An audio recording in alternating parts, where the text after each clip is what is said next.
Welcome Jose, Managing Director of Asian Developers, for this evening chat. ജോസിൻ്റെ ഇപ്പോഴത്തെ ചിന്ത എന്താ? നമ്മുടെ ഗൾഫ് രാജ്യത്തിൽ ഇങ്ങനെ യുദ്ധം നടക്കുമ്പോൾ നമുക്ക് കേരളത്തിലെ കൊച്ചിക്ക് എന്തെങ്കിലും ഗുണപരമായിട്ടുള്ള കാര്യം നടക്കാനുള്ള സാധ്യതയുണ്ടോ കൺസ്ട്രക്ഷൻ മേഖലയിൽ? കൺസ്ട്രക്ഷൻ മേഖലയിലെന്ന് പറഞ്ഞു കഴിഞ്ഞാൽ യുദ്ധത്തിൻ്റെ അതിൻ്റെ ഒന്നും പ്രശ്നങ്ങളൊന്നും കേരള മാർക്കറ്റിനെ സംബന്ധിച്ചോളം ഒരു പ്രശ്നങ്ങളും ഉണ്ടായിട്ടില്ല. ഡൊമസ്റ്റിക് കസ്റ്റമറും ഓൾറെഡി അപ്പാർട്ട്മെൻറ്റിലേക്ക് വരാനായിട്ട് വളരെയധികം ഇൻട്രസ്റ്റ് കാണിക്കുന്നു. അപ്പോൾ ഗൾഫിൽ നിന്നുള്ള ബുക്കിങ്ങും ഉണ്ട്.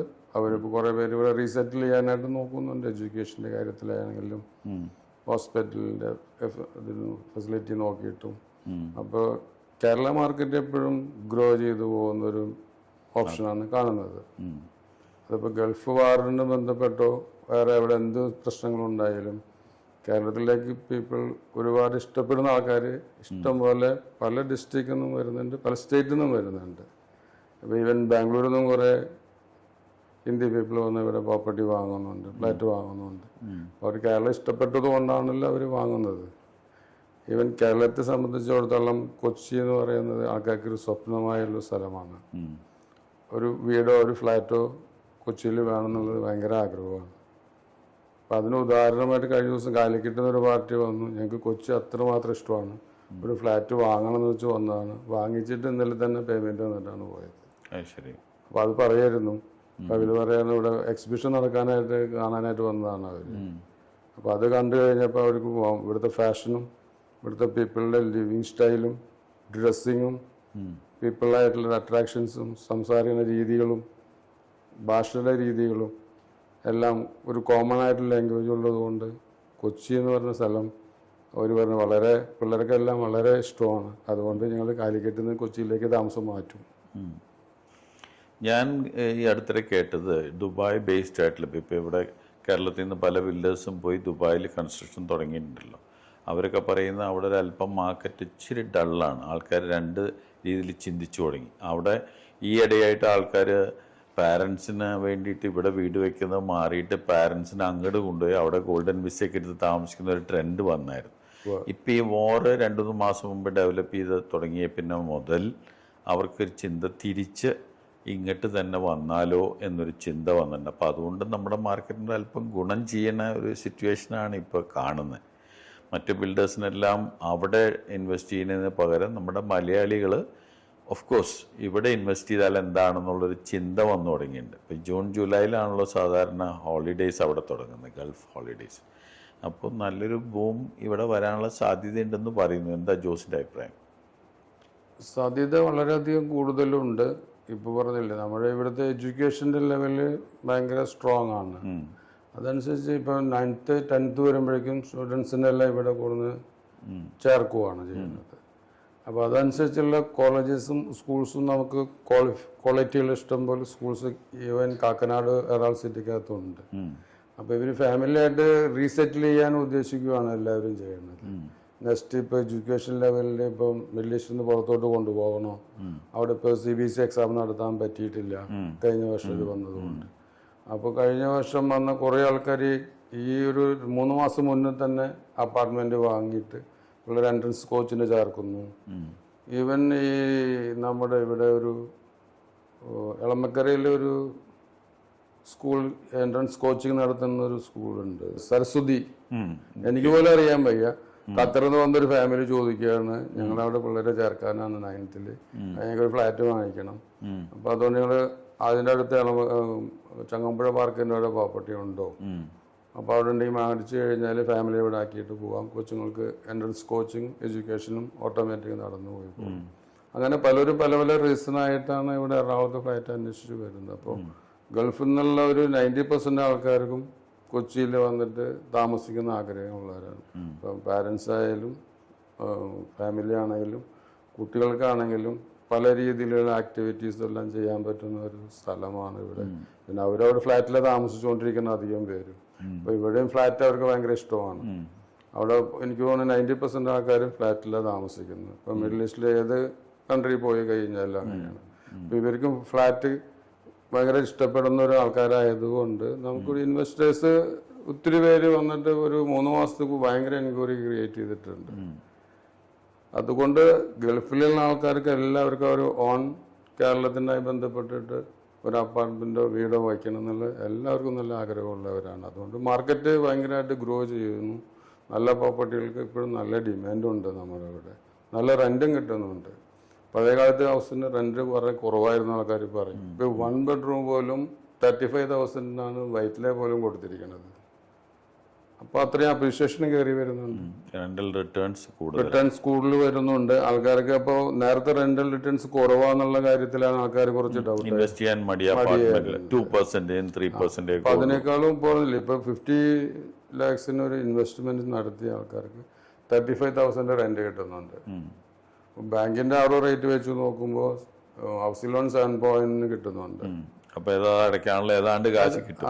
റീപേയ്മെന്റ് ചെയ്യാനുള്ള കൂടുതൽ കാശ് നമുക്ക് റെന്റിൽ വേണമെങ്കിൽ കൊടുത്തിട്ട് റീപേയ്മെന്റ് ചെയ്യാൻ പറ്റും. അതുകൊണ്ട് ചെറിയ അപ്പാർട്ട്മെന്റിനും ഭയങ്കരമായ ഡിമാൻഡുണ്ട്. പൊതുവെ എയർബിഎൻബി അങ്ങനത്തെ പല കമ്പനികളും ലീസിനെടുക്കാൻ തയ്യാറുമാണ്. ഇപ്പോൾ 10 വർഷത്തേക്കോ 5 വർഷത്തേക്കോ 10 അപ്പാർട്ട്മെന്റ് അവർ എടുക്കാൻ തയ്യാറാണ്. അത്രയും ഡിമാൻഡ് ഉള്ളത് കൊണ്ടാണ് അവർ അത്രയും പ്രോപ്പർട്ടി വാങ്ങിക്കുന്നത്, റെന്റൽ ലീസിൽ എഗ്രിമെന്റ് വെക്കുന്നത്. അപ്പം അതുകൊണ്ട് മിഡിൽ ഈസ്റ്റിൽ നിന്ന് ഒത്തിരി പേര് വന്നിട്ട് ഇവിടെ ഇൻവെസ്റ്റ് ചെയ്യാനായിട്ട് നോക്കുന്നുണ്ട്. നല്ല പ്രോപ്പർട്ടി ഇൻവെസ്റ്റ് ചെയ്തവർക്ക് നല്ല റിട്ടേണും കിട്ടുന്നുണ്ട്. എനിക്ക് വേറെ കാര്യം ചോദിക്കാനുള്ളത്, ജോസിന്റെ അപ്പാർട്ട്മെന്റ് കോംപ്ലക്സുകളൊക്കെ 1 ബെഡ്റൂം 2 ബെഡ്റൂം 3 ബെഡ്റൂമിൽ ഏതാണ് കൂടുതൽ ചെയ്യുന്നത്? എല്ലാം കൂടെ ഉള്ള മിക്സ് ആണോ, അതോ 1 ബെഡ്റൂം മാത്രമാണോ 2 ബെഡ്റൂം മാത്രമാണോ? ഏത് ലൊക്കേഷനിലാണ് കൂടുതലും പ്രൊജക്റ്റ് ചെയ്യുന്നത്? ഞങ്ങൾ ചെയ്യണമെന്ന് വെച്ചാൽ ഞങ്ങൾ 3 കാറ്റഗറിയിലാണ് ഞങ്ങൾ പോകുന്നത്. പ്രീമിയം ചെയ്യുന്നതിനകത്ത് പ്രീമിയം മാത്രമേ ഉള്ളൂ. അതിനകത്ത് 1 ബെഡ്റൂം 2 ബെഡ്റൂം ചെയ്യില്ല. 3 ബെഡ്റൂം ചെയ്യുന്നിടത്ത് 3 4 നമ്മൾ ചെയ്യുന്നത്. ഇപ്പം നമ്മുടെ ഇക്കണോമി അപ്പാർട്ട്മെന്റ് എന്ന് വരുന്നതാണ് 1 ബെഡ്റൂം എന്ന് പറയുന്നത്. അത് 1 ബെഡ്റൂം മാത്രമേ ചെയ്യുള്ളൂ. അതിന് ആ ടവറിനകത്ത് 1 ബെഡ്റൂം മാത്രമേ ചെയ്യുള്ളൂ. പിന്നെ ഒരു 2 ബെഡ്റൂം ആണ് ഇക്കണോമി വരുന്നത്. 2 ബെഡ്റൂം ചെയ്യുകയാണെങ്കിൽ 1,000 above സ്ക്വയർ ഫീറ്റ് ആയിട്ടാണ് വരുന്നത്. അതും 3യും കൂടെ കമ്പൈൻ ചെയ്ത് ചെയ്യും. പിന്നെ 1 മാത്രമാണെങ്കിൽ അത് 1 മാത്രമായിട്ടേ ചെയ്യുള്ളൂ. അത് റെന്റൽ ഇൻകം കിട്ടാനായിട്ടും അതിൻ്റെ ഇപ്പോൾ ബാംഗ്ലൂരിൽ നിന്നോ ബോംബെ നിന്നോ ദുബായിൽ നിന്നോ വന്നിട്ട് ഒരു 5 ദിവസം താമസിക്കണം, അങ്ങനെയുള്ളവർക്ക് 1 ബെഡ്റൂം മാത്രമായിട്ട് ചെയ്ത് കഴിഞ്ഞാൽ അവർക്ക് ആ കമ്മ്യൂണിറ്റിക്ക് അവിടെ തന്നെ അഫോർഡബിൾ ആയിട്ട് നിൽക്കാനായിട്ട് പറ്റും. അപ്പോൾ മെയിൻ്റനൻസ് കോസ്റ്റും അതുപോലെ കുറഞ്ഞു നിൽക്കും. പ്രീമിയം അപ്പാർട്ട്മെന്റിന്റെ ഒരു പറയുകയാണെങ്കിൽ പ്രീമിയം അപ്പാർട്ട്മെന്റ് വരുമ്പോൾ അതിന് ഫെസിലിറ്റി കണ്ടുപോകാനും കൂടുതൽ കൊടുക്കും. അപ്പോൾ അതിനനുസരിച്ച് നമുക്ക് അതിന് മെയിൻ്റനൻസും കാര്യങ്ങളെല്ലാം പ്രോപ്പറായിട്ട് ചെയ്യേണ്ടി വരും. അപ്പോൾ ഈ മിഡിൽ ക്ലാസ് ആൾക്കാർക്കും പ്രീമിയം ആൾക്കാരും തമ്മിൽ ഒരു വാല്യുവേഷൻ വ്യത്യാസം ഉള്ളതുകൊണ്ട് പ്രീമിയം സെഗ്മെന്റ് ആൾക്കാർക്ക് എക്സ്പെൻഡിച്ചർ ചെയ്യാൻ യാതൊരു ബുദ്ധിമുട്ടുമില്ല. അപ്പോൾ നമ്മൾ 1 ബെഡ്റൂം ചെയ്യുമ്പോൾ ഇക്കണോമിയായിട്ട് സെപ്പറേറ്റ് ചെയ്യും.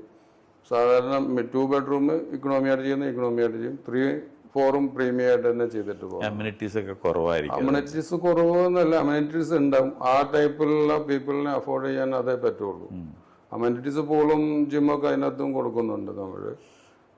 ഇതിനകത്ത് കുറച്ചുകൂടി ഇപ്പോൾ സ്ക്വയർ ഫീറ്റ് ഏരിയ നമുക്ക് 2,000 above 3,000 above വരുമ്പോൾ അവർക്ക് സർവൻ്റ് റൂം, സെപ്പറേറ്റ് ഒരു ടോയ്ലറ്റ് വേണം. നമുക്ക് ലിവിങ് സ്പേസ് കുറച്ച് വലുത് വേണം, ബെഡ്റൂം സ്പേസ് കുറച്ച് വലുത് വേണം. അപ്പോൾ അത് വരുമ്പോൾ അറൗണ്ട് 2,000 സ്ക്വയർ ഫീറ്റിന് മുകളിലേക്ക് പോകുന്നുണ്ട്. അപ്പോൾ ഓട്ടോമാറ്റിക്കലി അതൊരു പ്രീമിയം ആയിട്ട് ചെയ്താൽ മാത്രമേ അതിൻ്റെ ഗാർഡനിങ്ങും കാര്യങ്ങളും ഭംഗിയായിട്ട് നമുക്ക് ഗ്രീനറി ആയിട്ട് ബിൽഡിങ് വയ്ക്കാനും കാര്യങ്ങൾക്കൊക്കെ ചെയ്യാനായിട്ട് പറ്റുള്ളൂ. ഈ എക്കണോമി എന്ന് പറയുന്നത് ഏത് പ്രൈസ് റേഞ്ചാണ് ജോസിന് തോന്നുന്നത് ഐഡിയൽ റേഞ്ച്? ആൾക്കാർക്ക് പെട്ടെന്ന് മേടിക്കാനോ അതിൽ വിറ്റ് പോകാനുള്ള എളുപ്പമുള്ള റേഞ്ച്.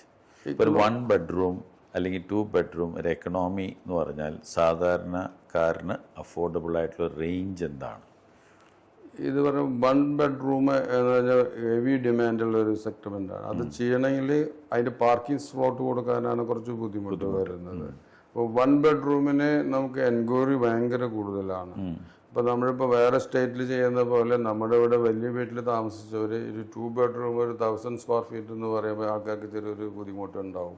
അപ്പോൾ കോസ്റ്റ് കൂടുന്നതനുസരിച്ച് ഏരിയ നമ്മൾ 2 ബെഡ്റൂമിന് അറൗണ്ട് 800 വരും, 1 ബെഡ്റൂം ഒരു 500 സ്ക്വയർ ഫീറ്റിലേക്ക് വരും. അപ്പോൾ കോസ്റ്റ് കൂടുന്നതനുസരിച്ച് ഡിപ്പെൻഡ് ചെയ്യുന്നത് നമുക്ക് ഏരിയ കുറയ്ക്കാനേ പറ്റുന്നുള്ളൂ.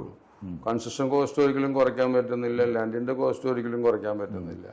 അപ്പോൾ ഡിമാൻഡ് കൂടുതൽ വെച്ചാൽ മിഡിൽ ക്ലാസ് പീപ്പിളാണ് കൂടുതൽ. ഒരു 1% ആൾക്കാരിൽ ലക്ഷറി ആയിട്ട് ജീവിക്കുന്ന ആൾക്കാരില്ല ഇപ്പോഴും. അപ്പോൾ എപ്പോഴും മിഡിൽ ക്ലാസ്സിൽ പ്രോപ്പർട്ടിക്ക് എപ്പോഴും ഡിമാൻഡ് ഭയങ്കര കൂടുതലാണ്.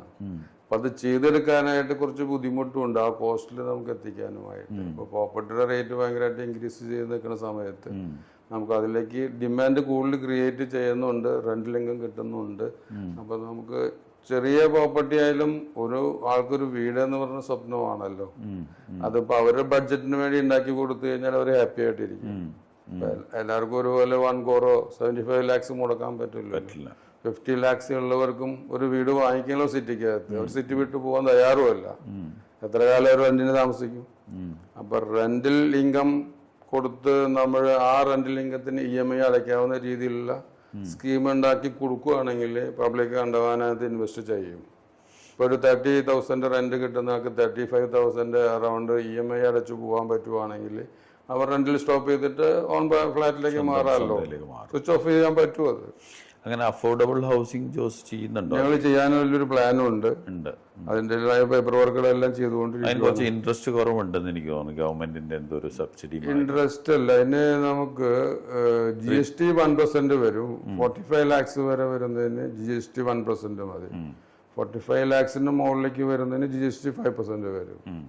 വേറെ എല്ലാം ആക്ച്വൽ ഗവൺമെന്റ് റൂൾസ് എല്ലാം കറക്റ്റ്. പിന്നെ കേരളത്തിലെ ഏറ്റവും ബെസ്റ്റ് ലൊക്കേഷൻ ഏതാ അപ്പാർട്ട്മെന്റ് പണിത് വിൽക്കാനായിട്ടും? ഇപ്പൊ കൊച്ചിയിലെ ഏറ്റവും ബെസ്റ്റ് ലൊക്കേഷൻ ഏതാ? കൊച്ചിയിലെ ലൊക്കേഷൻ എന്ന് പറഞ്ഞു കഴിഞ്ഞാൽ നമുക്ക് എറണാകുളം സിറ്റി സംബന്ധിച്ചിടത്തോളം, എറണാകുളം സിറ്റിയിൽ എന്ന് പറയുന്നത് നമുക്ക് കടവന്തറ, പനമ്പിൽ നഗർ, മറൈൻ ഡ്രൈവിൽ പ്രോപ്പർട്ടി കിട്ടാനില്ല നമുക്ക്. അപ്പോൾ ഒന്നാമത്തെ അവിടെ പൈലിംഗ് തന്നെ ഒരു 60 മീറ്ററോളം നമുക്ക് പൈലിംഗ് ആവശ്യമുണ്ട്. പിന്നെ ഉള്ള പ്രോപ്പർട്ടികളിൽ കിട്ടാനായിട്ട് ഭയങ്കര ബുദ്ധിമുട്ടുകളുമാണ്. അപ്പോൾ ഈ കൊച്ചിയിലേക്ക് എല്ലാ സ്റ്റേറ്റിൽ നിന്നും പീപ്പിൾ വരുവാണ്. അവർ കൊച്ചി ഇഷ്ടപ്പെടണം. നേരത്തെ പറഞ്ഞ പോലെ ട്രിവാൻഡ്രത്ത് നിന്നായാലും കാലിക്കറ്റിൽ നിന്നായാലും കണ്ണൂരിൽ നിന്നായാലും കാസർഗോഡായാലും അവർക്ക് എറണാകുളത്തിൽ ഫ്ലാറ്റ് വേണം.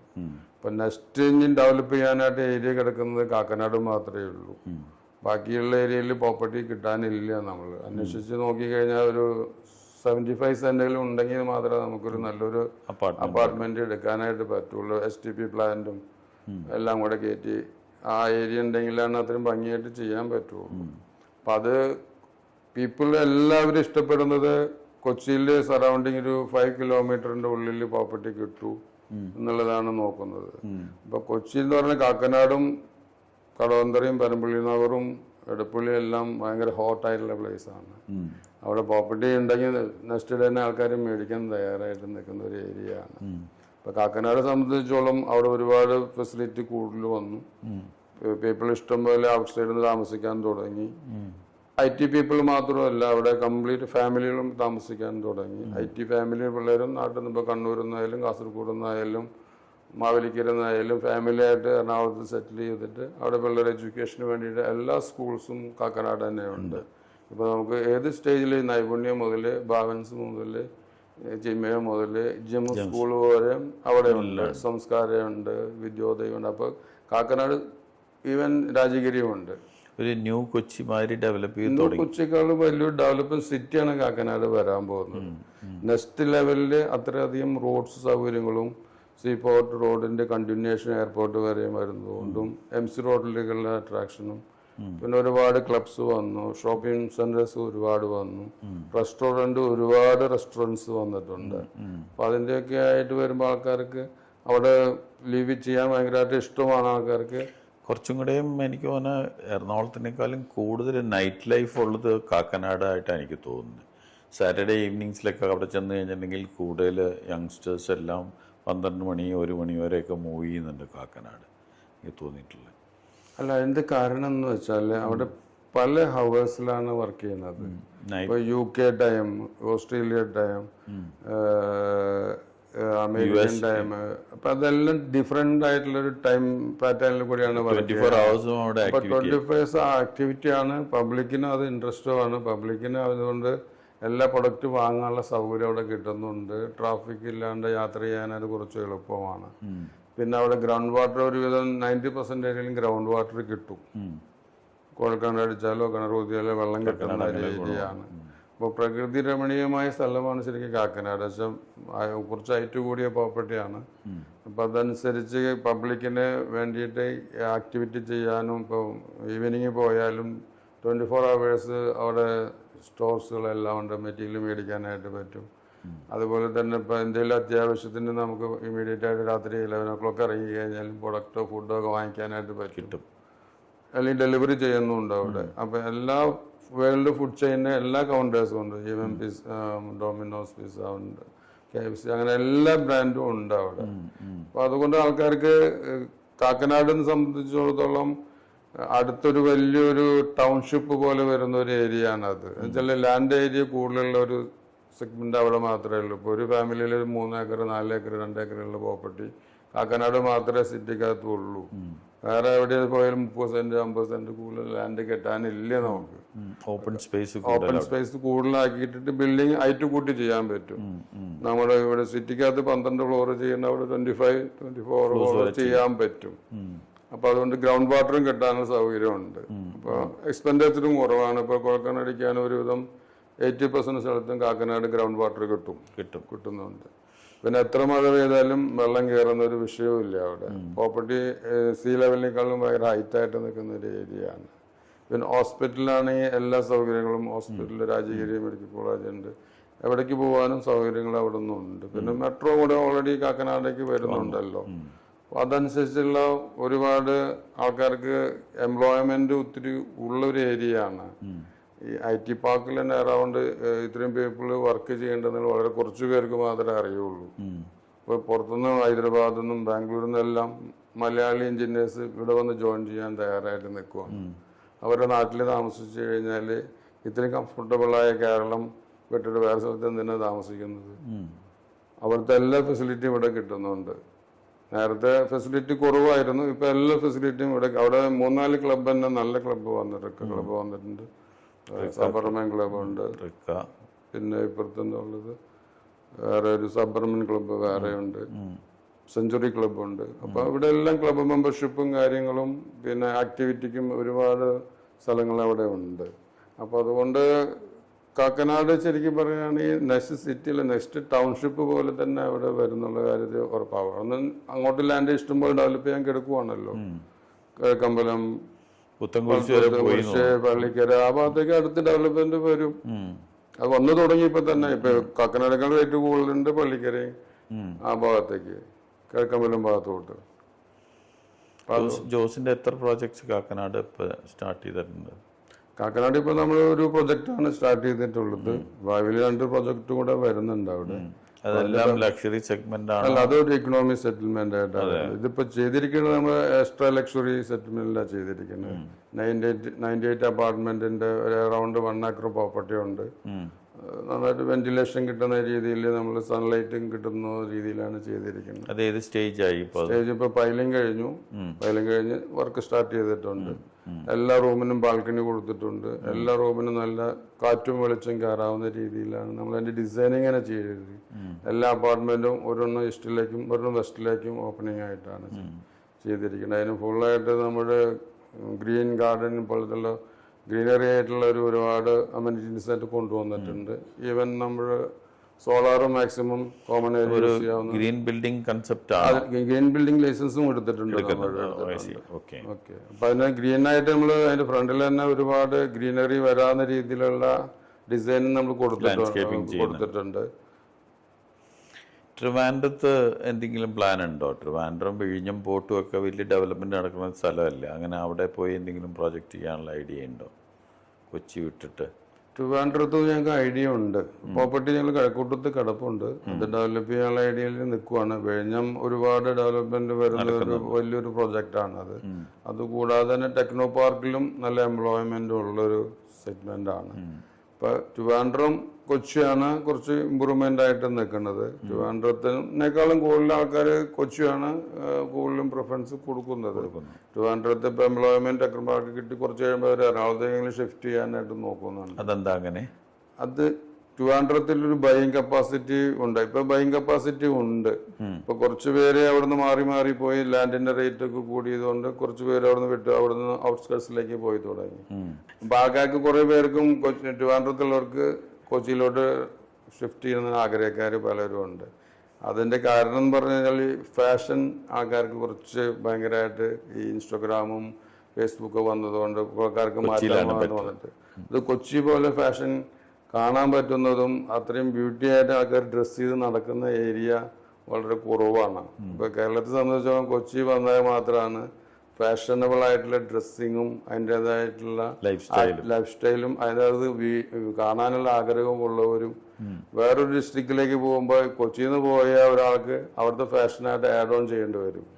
അപ്പോൾ നമ്മൾ കാണുന്ന രീതിയിലുള്ള ഒരു ഫാഷനിൽ നിന്ന് മാറി വേറെ രീതിയിലേക്ക് പോവാണ്. ചിലർ ഉദാഹരണമായിട്ട് പറയുവാണ് അതിനെ പറ്റിയിട്ട്. ഇപ്പോൾ ട്രിവാൻഡ്രത്തേക്ക് എൻ്റെ മോളെ പഠിക്കാനായിട്ട് വിട്ടു. പക്ഷെ അവരുടെ ഹോസ്റ്റലിലെ പിള്ളേരെല്ലാവരും ഡ്രസ്സ് ഇടുന്നുണ്ട്, അവൾ ആ ഡ്രസ്സിലേക്ക് മാറി. പക്ഷെ അതാണ് സിറ്റിയുടെ ഫാഷൻ അത് മാറിപ്പോയി എന്നാണ് പറയുന്നത്. അത് വളരെ ശരിയാണത്. നമ്മൾ കാഴ്ചയിൽ കാണുന്ന എന്ത് കാര്യങ്ങളും ഒബ്സർവ് ചെയ്തുകൊണ്ടേയിരിക്കുമല്ലോ.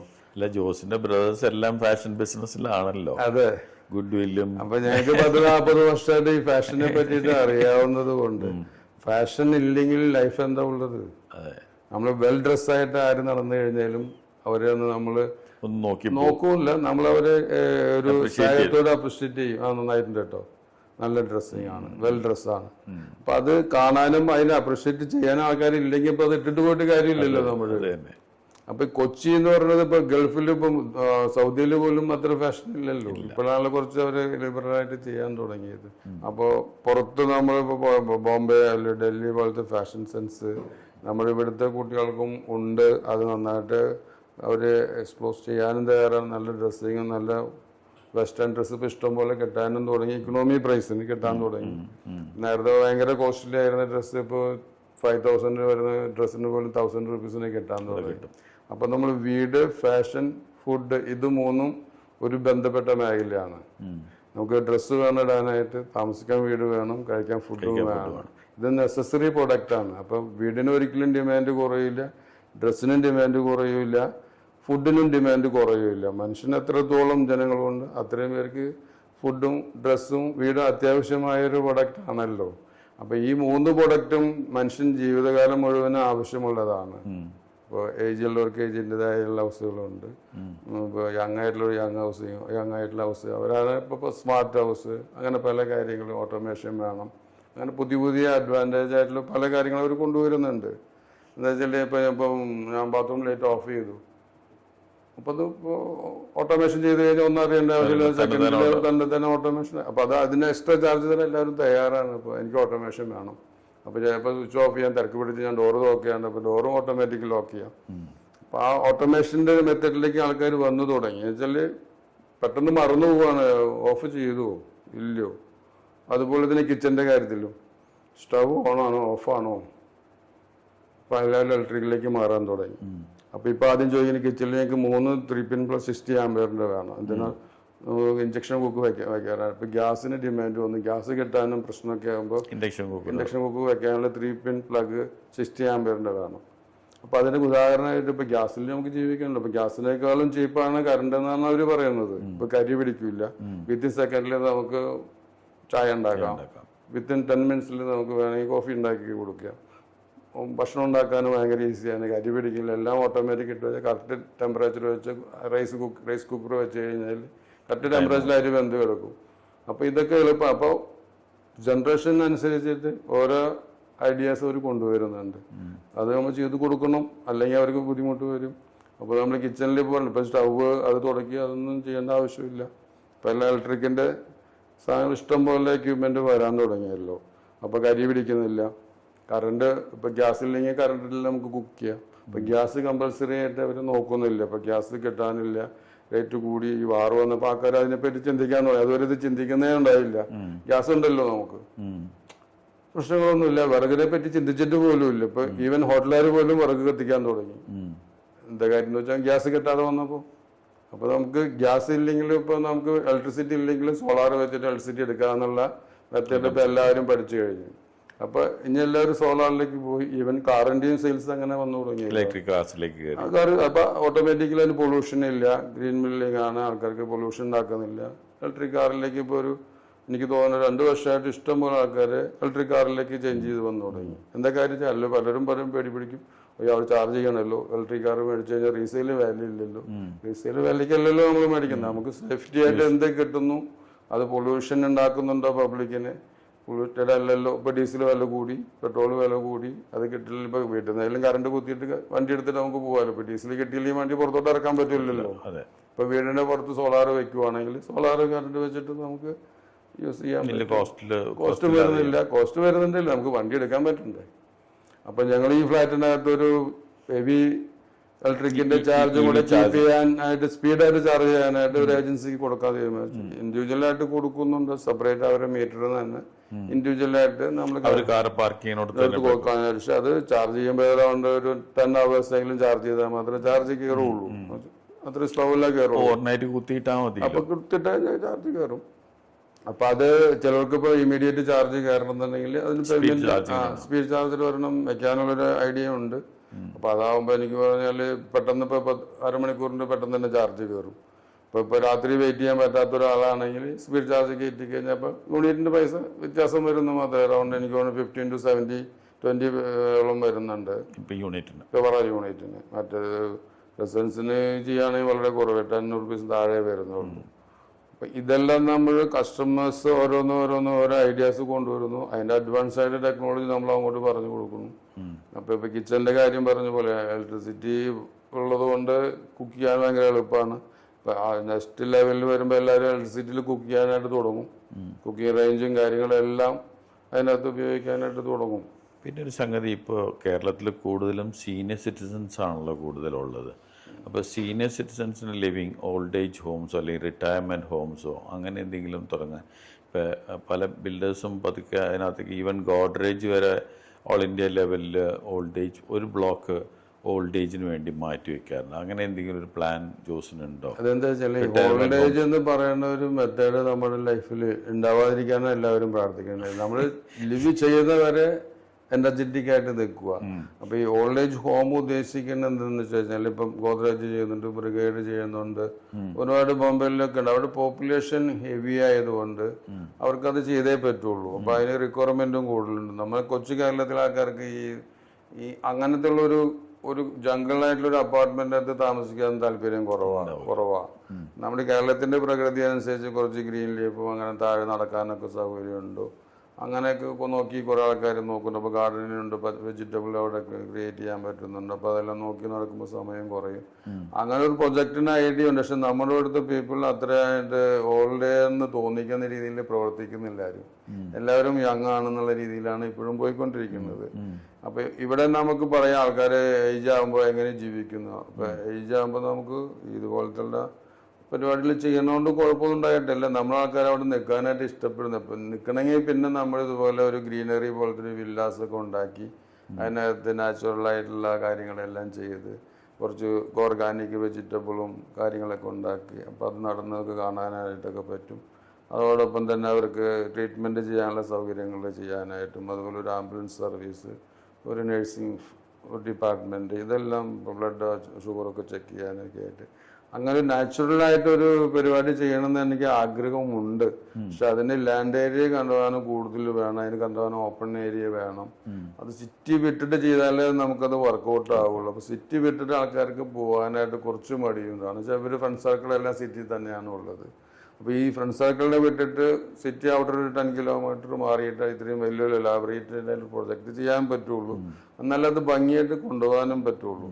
അപ്പോൾ ഒരു 10-30 ഏക്കറിൽ കുറേ വീടുകൾ ചെയ്ത് അവർ ഇൻഡിപെൻഡൻ്റ് ആയിട്ടൊരു വീടൊക്കെ ചെയ്ത് അവരെ നോക്കാനും കാര്യങ്ങൾക്കും രാവിലെ ഇടങ്ങി നടന്ന് വെജിറ്റബിളൊക്കെ നോക്കി കായകളൊക്കെ ഉണ്ടായിട്ടുണ്ടോ, പൂക്കളൊക്കെ വിരിഞ്ഞിട്ടുണ്ടോ.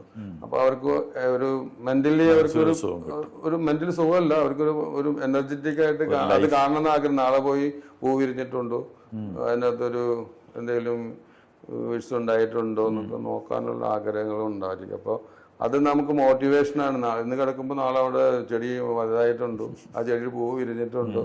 അപ്പോൾ ഓട്ടോമാറ്റിക് നമ്മൾ മെന്റലി വറീഡ് ആവാതെ നമ്മൾ തിങ്കിങ്ങിലേക്ക് മാറുവാണ്.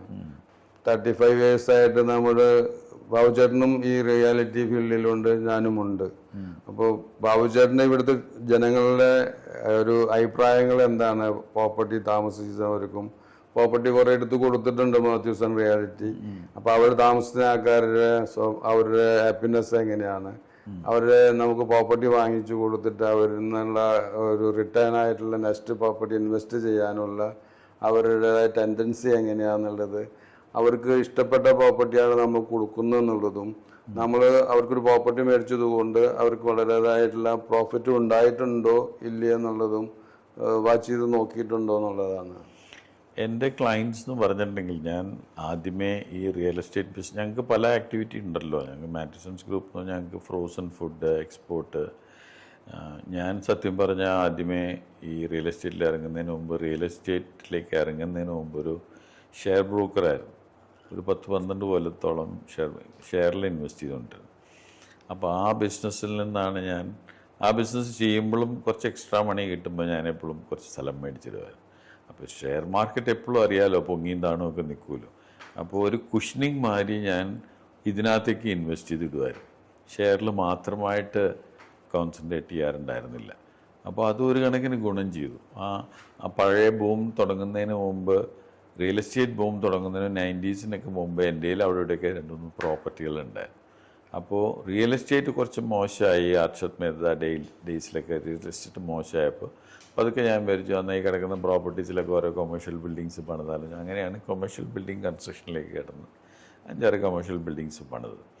പക്ഷേ ഞാൻ റെസിഡൻഷ്യൽ അപ്പാർട്ട്മെൻറ്റ്സിലേക്ക് ഒരു തവണ ഒന്ന് ആലോചിച്ചു, പിന്നെ ഞാൻ വേണ്ടാന്ന് വെച്ചു. എന്ന് വെച്ചിട്ടുണ്ടെങ്കിൽ എനിക്കതിനുള്ള ക്ഷമയില്ലായിരുന്നു ജോസിനൊക്കെ ഉള്ള മാതിരി. എന്താ കാര്യം എന്ന് വെച്ചിട്ടുണ്ടെങ്കിൽ, നമ്മളിപ്പോൾ കമേഴ്ഷ്യൽ ബിൽഡിംഗ് പണിത് 10-50 ഷോപ്പ് റൂംസോ അല്ലെങ്കിൽ ഓഫീസ് റൂംസ് പണിത് കൊടുക്കുന്ന അന്നുള്ള ബുദ്ധിമുട്ടെന്ന് വെച്ചിട്ടുണ്ടെങ്കിൽ ബാങ്ക് ഫണ്ട് ചെയ്യില്ലായിരുന്നു. പക്ഷേ ഇപ്പം അങ്ങനെയല്ല. ഇപ്പോൾ ഫണ്ട് ചെയ്ത് തുടങ്ങി. നമുക്ക് വേറെ എന്തെങ്കിലും പ്രോപ്പർട്ടി വെച്ചാലേ ബാങ്ക് കമേഴ്ഷ്യൽ ബിൽഡിങ്ങിന് ഫണ്ട് ചെയ്യുള്ളൂ. റെസിഡൻഷ്യലിന് അങ്ങനെയല്ല. റെസിഡൻഷ്യലിന് നമ്മൾ തുടക്കത്തിൽ മുതലേ ബാങ്ക് ഫണ്ട് ചെയ്യും. കമേഴ്ഷ്യലിന് അങ്ങനെ ഫണ്ട് ചെയ്യില്ലായിരുന്നു. അപ്പോൾ അതുകൊണ്ട് കമേഴ്ഷ്യലിന് അത്ര വലിയ ചാമ ഉണ്ടായിരുന്നില്ല. പക്ഷേ ഇപ്പോൾ നോക്കിക്കഴിഞ്ഞിട്ടുണ്ടെങ്കിൽ റെസിഡൻഷ്യലിനേക്കാളും ഗുണമുള്ളത് കമേഴ്ഷ്യലിനാണ്. എന്ന് വെച്ചാൽ കമേഴ്ഷ്യലായിട്ടും ഗ്രോ ചെയ്യാൻ തുടങ്ങി കൊച്ചി. ഞാൻ അന്ന് ഇവിടെ കമേഴ്ഷ്യൽ ബിൽഡിങ്സ് പണിയുമ്പോൾ നമ്മുടെ കോമ്പറ്റീറ്റേഴ്സ് എന്ന് പറയുകയാണെങ്കിൽ DD കമേഴ്ഷ്യൽ ബിൽഡിങ്സ് പണിയായിരുന്നു, പെൻഡ ചെയ്യായിരുന്നു. പെൻഡ ഭവൻ ഞങ്ങളുടെ നാട്ടുകാരൻ. ഞങ്ങൾ 48 കൊല്ലമായിട്ട് ബിസിനസ്സിലുണ്ട്. ഇപ്പോഴും 35 കൊല്ലം മുമ്പ് പണിത് കൊടുത്ത ബിൽഡിങ്ങിൽ എന്തെങ്കിലും ചെറിയ പ്രോബ്ലംസ് വരുമ്പോൾ അവരിപ്പോഴും നമ്മൾ വിളിക്കും, ഞാൻ ഫോൺ അറ്റൻഡ് ചെയ്യും. എന്നിട്ട് അവർക്കുള്ള എന്താ ചെയ്യേണ്ടതെന്നുള്ള അസോസിയേഷനൊക്കെ ഫോം ചെയ്തിട്ടുണ്ട്. എന്നാലും അവരിപ്പോഴും വിളിച്ച് ചോദിക്കും നമ്മളോട്. 35 കൊല്ലം കഴിഞ്ഞ് ഒരുത്തിനും തിരിഞ്ഞു അതിന്റെ സർവീസ് കൊടുക്കുന്നതുകൊണ്ടാണല്ലോ ഇപ്പോഴും അവർ വിളിച്ച് ചോദിക്കും നമ്മളോട്. അപ്പോൾ ആ കസ്റ്റമേഴ്സൊക്കെ തന്നെയാണ് എന്തെങ്കിലും റിയൽ എസ്റ്റേറ്റ് ഇൻവെസ്റ്റ് ചെയ്യണമെങ്കിൽ നമ്മളോടൊന്ന് ചോദിക്കും. വീട് മേടിക്കണമെങ്കിലും ഒക്കെ ചോദിക്കും, എങ്ങനെയാണ് എന്താണ്. അങ്ങനെയാണ് നമുക്ക്.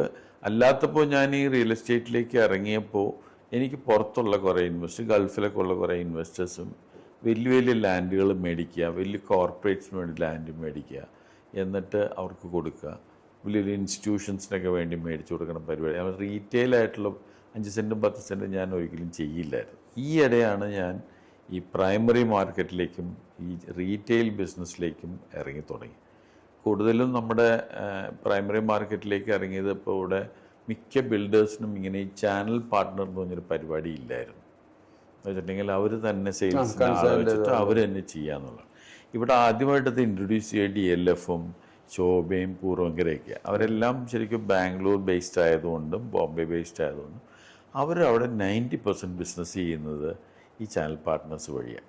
ഇവിടെയുള്ള ബിൽഡേഴ്സ് എല്ലാം 90% പേര് എൻ്റെ പേഴ്സണൽ ഫ്രണ്ട്സ് ആണെങ്കിലും അവരൊരിക്കലും ഈ ചാനൽ പാർട്ട്നേഴ്സിൽ വിശ്വസിക്കുന്നു. വെച്ചാൽ അവിടെ അങ്ങനെ ചെയ്യുന്ന റിയൽ എസ്റ്റേറ്റ് ഏജൻസ് അങ്ങനെ പ്രൊഫഷണലായിട്ട് ചെയ്യുന്നവരില്ല. ഒരു ഉദാഹരണം, ആൾക്കാർക്ക് ബോംബെയിലും ഡൽഹിയൊക്കെ ചെയ്യുന്നത് അങ്ങനത്തെ ഒരു മെത്തേഡ് ഓപ്പറേഷൻസ് ആണ്.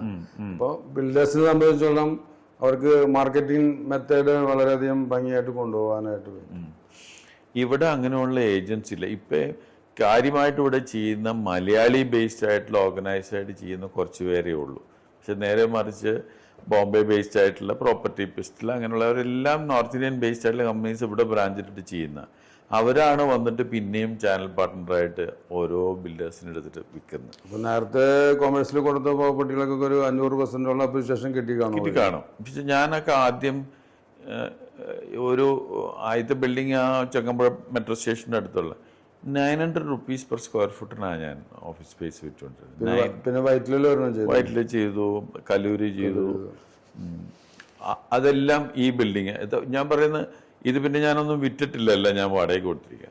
നേരെ മറിച്ച് മറ്റുള്ള ബിൽഡിങ്ങുകളെല്ലാം അന്നത്തെ റിയലൈസേഷൻ അത്ര കുറവായിരുന്നു. സ്ഥലത്തിന്റെ വിലയും കുറവാണ്, കൺസ്ട്രക്ഷൻ കോസ്റ്റ് നിസ്സാര 400-500. അതാണ് പറഞ്ഞത്, ഇപ്പോൾ ഓരോ വർഷവും 30-40% കൺസ്ട്രക്ഷൻ കോസ്റ്റ് ഇൻക്രീസ് ചെയ്തുകൊണ്ടിരിക്കുകയാണ്. മെട്രോ സ്റ്റേഷന്റെ തൊട്ട് ചേർന്നിട്ടുള്ള, അന്ന് മെട്രോ സ്റ്റേഷൻ ഒന്നും ഉണ്ടായിരുന്നില്ല. അന്ന് വന്നപ്പോൾ ഞങ്ങളുടെ ഒരു ബിൽഡിങ് അവിടെയുള്ള നേരം ഓപ്പോസിറ്റ് ഒരു തടിമില്ലൊക്കെ ആയിരുന്നു. അപ്പോൾ അവിടെയുള്ള ആൾക്കാരൊക്കെ ചോദിക്കുമായിരുന്നു, ഇങ്ങനെ 3-5 നിലയൊക്കെ പൊക്കിയാൽ ഇവിടെയൊക്കെ ആരെങ്കിലും വന്ന് ഇരിക്കുമോ? അങ്ങനത്തെ ചോദ്യമായിരുന്നു ആൾക്കാർ ചോദിച്ചിരുന്നത്. വെച്ചാൽ നമ്മുടെ ഇവിടെ കാറിൽ നിന്ന് ഇറങ്ങി സാധനം മേടിക്കുന്ന പരിപാടി ഉണ്ടായിരുന്നില്ല പണ്ടൊക്കെ. ഞാനിവിടെ കലൂർ തന്നെ ജനിച്ചു വളർന്ന ആളാണ്. അപ്പോൾ നമ്മൾ കാറിൽ തന്നെ ഇരുന്നുകൊണ്ട് അതിൻ്റെ സാധനം തന്നേന്ന് പറഞ്ഞിട്ട് കാറിലിരുന്ന് തന്നെ മേടിക്കുന്ന സ്വഭാവമായിരുന്നു ആൾക്കാർ. കാറിൽ നിന്ന് ഇറങ്ങി ഒരു സ്റ്റെപ്പ് താഴെ. ഇതിനകത്ത് മെയിനായിട്ട് വരുന്നത് നമ്മൾ അന്ന് മുതലൊരു പ്രോപ്പർട്ടി ഇൻവെസ്റ്റ് ചെയ്തുകൊണ്ട് അത്ര അസറ്റ് ക്രിയേറ്റ് ചെയ്യാനായിട്ട് പറ്റി. അസറ്റ് ക്രിയേഷനിലൂടെയാണ് നമുക്ക് വെൽത്ത് ഉണ്ടായത് ശരിക്കും പറയുകയാണ്. ഹർഷത് മേത്ത 93-ലാണ് വന്നത്. എനിക്കും കുറെ ഷെയറുകൾ ഉണ്ടായിരുന്നു.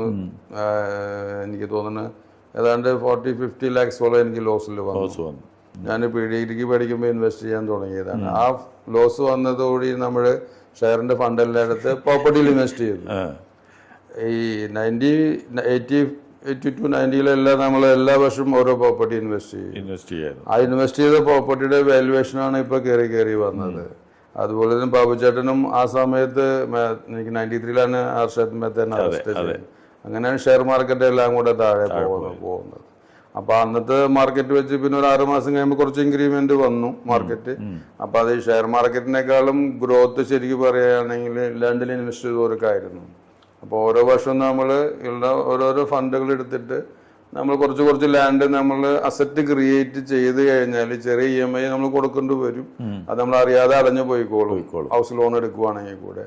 അപ്പോൾ നമുക്കൊരു അസറ്റ് ക്രിയേറ്റ് ചെയ്തു. നമുക്ക് എന്തെങ്കിലും ബഡ്ജറ്റിനോ ഫണ്ടിന് ആവശ്യമുണ്ടെങ്കിൽ ഒന്നെങ്കിൽ അത് സെല്ല് ചെയ്യാം, അല്ലെങ്കിൽ അതിന്റെ റെന്റ് കിട്ടും. റെന്റിൽ ഇൻകം വന്നു. അന്നത്തെ വാല്യൂ നേരത്തെ പറഞ്ഞ പോലെ 1000 rupeesന് ready to apartment square feet വിൽക്കുന്നത് ഇപ്പൊ അറൌണ്ട് 8,000 മുകളിലേക്ക് 10,000 മുകളിലേക്ക് പോയി.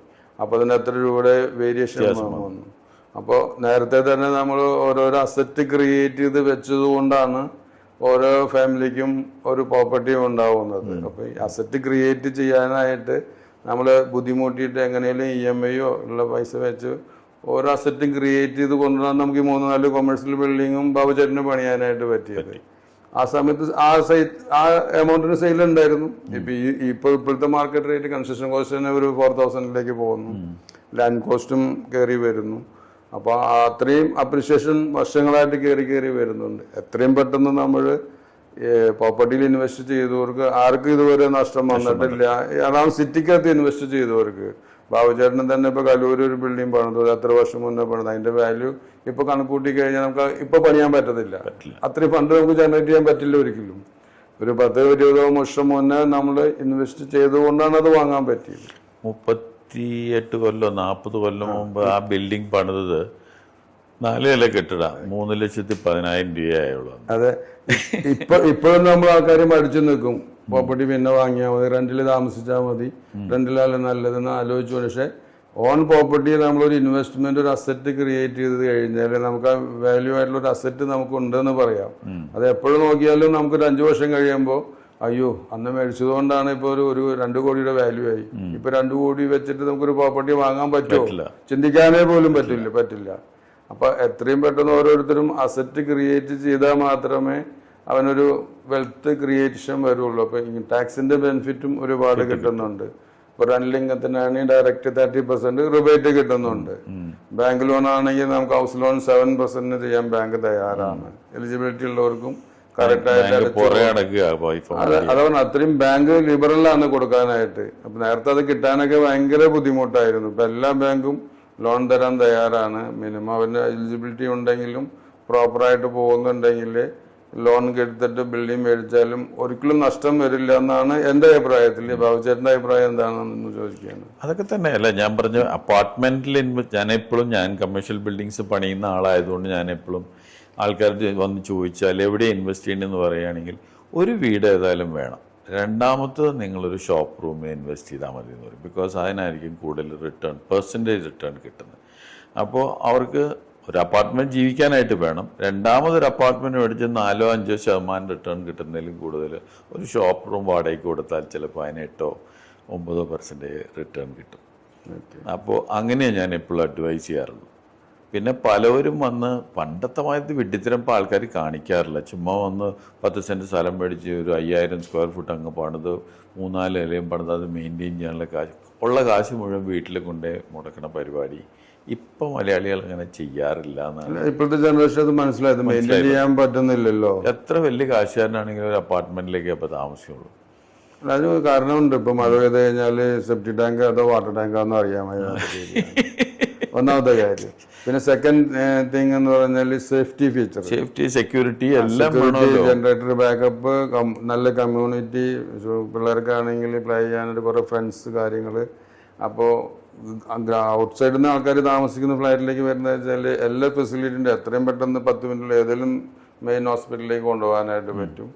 അതുപോലെ തന്നെ സെക്യൂരിറ്റി ഫീച്ചേഴ്സ് എല്ലാം. ഇപ്പോൾ വീട് പൂട്ടി പോയില്ലെങ്കിലും കയറ്റക്കുറോട് ഞാൻ വീട് പൂട്ടാൻ മറന്നു പോയിട്ടോ, ഒന്ന് ശ്രദ്ധിക്കണം, ഒരു കുഴപ്പമില്ല. അതുപോലെ നമ്മൾ ട്രാവൽ ചെയ്യാൻ 1 മാസം ഞാൻ മോളുടെ അടുത്തേക്ക് പോയിട്ട് വരുവാണ്, വീട് അതുപോലെ തന്നെ വേണമെങ്കിൽ കയറ്റക്കര് ചാവി കൊടുത്താൽ അവർ തുടച്ച് വൃത്തിയാക്കിയിട്ട് അതിന് ചാർജ് കൊടുത്താൽ മതി.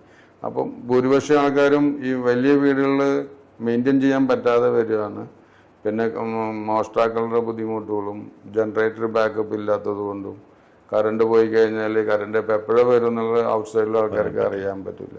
അപ്പം അങ്ങനെയുള്ളത് കൊണ്ട് കുറേ പീപ്പിൾ എല്ലാവരും ഇപ്പോൾ ഡൊമസ്റ്റിക് ആൾക്കാരെല്ലാവരും ഫ്ലാറ്റിലേക്ക് വരുവാണ് ചെയ്യുന്നത്. അപ്പം അതിൻ്റെ കംഫർട്ടബിൾ ഫീൽ ചെയ്ത് കഴിഞ്ഞാൽ പിന്നെ ആൾക്കാർ ഫ്ലാറ്റിൽ നിന്ന് മാറില്ല. ഇപ്പോൾ ക്ലീൻ ചെയ്യാനായിട്ട് ഇപ്പോൾ 2000 സ്ക്വയർ ഫീറ്റിൽ എത്രയും പെട്ടെന്ന് ക്ലീൻ ചെയ്തെടുക്കാൻ പറ്റും. ഒരു 10000 സ്ക്വയർ ഫീറ്റിൻ്റെ ഒരു വീട് എങ്ങനെ വൃത്തിയാക്കി വയ്ക്കും? ഒരു മഴ പെയ്ത് കഴിഞ്ഞാൽ മരങ്ങളിൽ നിന്ന് ഇലകളെല്ലാം താഴെ വീണത് ചീഞ്ഞ് വൃത്തികേടായിട്ട് വരും. ദിവസം ആള് വേണമെങ്കിൽ ഇത് ദിവസം രാവിലെ അടിക്കണം വൈകിട്ടും അടിക്കണം, അത്രയും ഇലകൾ അത് കുഴിക്കുന്നുണ്ടല്ലോ. അപ്പം അത് നോക്കാനായിട്ട് സ്റ്റാഫിനെ കിട്ടാനില്ല ഇപ്പോൾ. അപ്പോൾ അതുകൊണ്ടാണ് ഒരുവിധം ആൾക്കാരെല്ലാം ഫ്ലാറ്റിലേക്ക് ആഡ് ഓൺ ആയിട്ട് വരുന്നത്. ഇപ്പോൾ ഈവൻ ബോംബെ അവിടെ വീടുകളിൽ താമസിക്കുന്ന ആൾക്കാർ വളരെ കുറവല്ലേ ഉള്ളൂ. ഇപ്പോൾ വലിയ ലക്ഷറി ആൾക്കാരും ഫ്ലാറ്റിലാണ് താമസിക്കുന്നത്. Thank you Jose. ഓക്കെ.